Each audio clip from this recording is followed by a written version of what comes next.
আসসালামু আলাইকুম। আপনারা যদি খামারে সময় না দিতে পারেন তাহলে আপনারাও এরকম সমস্যার সম্মুখীন হতে পারেন।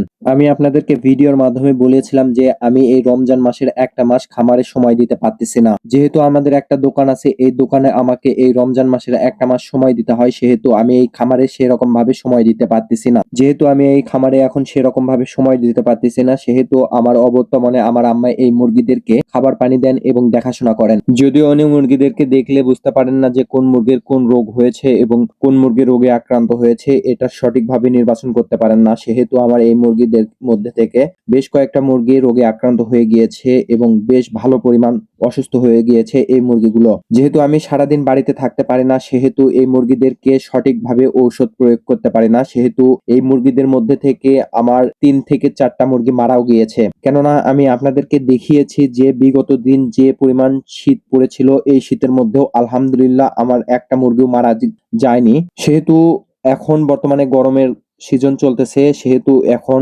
মুরগি মারা যাবার কোনো কথা নেই।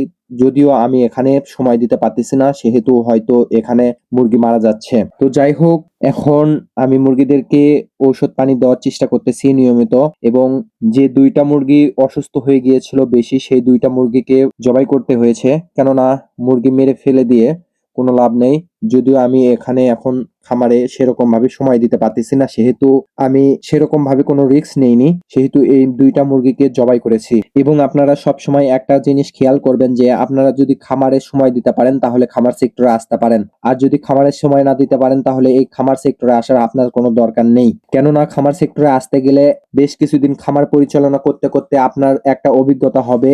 এই অভিজ্ঞতার থেকে হঠাৎ করে যদি আপনার বেশ কিছুদিন কাজের একটা চাপ থাকে, সেহেতু আপনার মতো একটা অভিজ্ঞ লোক থাকবে না আপনার এই খামারে। তখন আপনার এই খামারটা রোগে পরিপূর্ণ হয়ে যেতে পারে এবং নিমিষেই এই খামারটা একদম ধ্বংস হয়ে যেতে পারে। সেহেতু একটা জিনিস সবসময় খেয়াল রাখতে হবে যে আপনার জিনিসটাকে আপনাকেই ভালোভাবে যত্ন করতে হবে। কেননা আপনার জিনিসটাকে আপনি ভালোভাবে দেখাশোনা করতে পারবেন এবং কোন সময় কোন জিনিসটা লাগবে এই জিনিসটা প্রয়োগ করতে পারবেন। তো যাই হোক, আমি রাত্রের বেলা খামারে এসে মুরগিদেরকে দেখাশোনা করি এবং কোন মুরগির কোন ঔষধ লাগে, কোন পানি লাগে এবং খাবার কিভাবে দিতে হয়, এগুলো আমি রাত্রের বেলা এসে করি।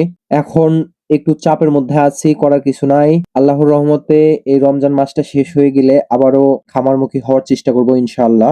আশা করি সামনে ভালো কিছু দেখানোর চেষ্টা করব আমি আপনাদের মাঝে, এবং দেশি মুরগি দেশীয় পদ্ধতিতে কিভাবে পালন করা যায় এই একটা সেক্টর নিয়ে আমি চিন্তা ভাবনা করতেছি। এই জিনিসটা আমি আপনাদের মাঝে নিয়ে আসার চেষ্টা করব ইনশাআল্লাহ। এখন আপনারা ভিডিওর স্ক্রিনে যে মুরগিগুলো দেখতে পাচ্ছেন, এই মুরগিগুলো আগামীতে হাটে নিয়ে গিয়ে বিক্রি করব। কেননা এই মুরগিদের বয়স প্রায় ৫০ থেকে ৫২ দিনের মতো হচ্ছে। এগুলোকেও আমি বিক্রি করে দেব। এগুলোর মধ্যে থেকে ১০ টি ডেকি মুরগি নিয়ে গিয়ে বিক্রি করব। আমাদের এখানে ডেকি বলে, মহিলা মুরগিকে ডেকি বলে। এই ডেকি মুরগি ১০ টি নিয়ে গিয়ে বিক্রি করব।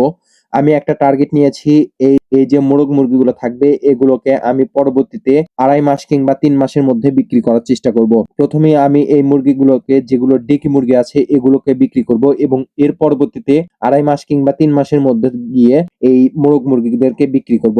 তখন ইনশাআল্লাহ ভালো একটা মুনাফা ইনকাম করতে পারবো। এবং সব সময় একটা জিনিস খেয়াল রাখবেন, আপনার জিনিস আপনাকেই পরিচালনা করতে হবে। আপনি যদি আপনার জিনিসটাকে ভালোভাবে পরিচালনা করতে না পারেন তাহলে আপনি যে কোনো জিনিসই হোক, এই জিনিসটা থেকে সেরকম কোনো লাভবান হতে পারবেন না। তো যাই হোক, আজকের ভিডিওটা এই পর্যন্তই। আসসালামু আলাইকুম।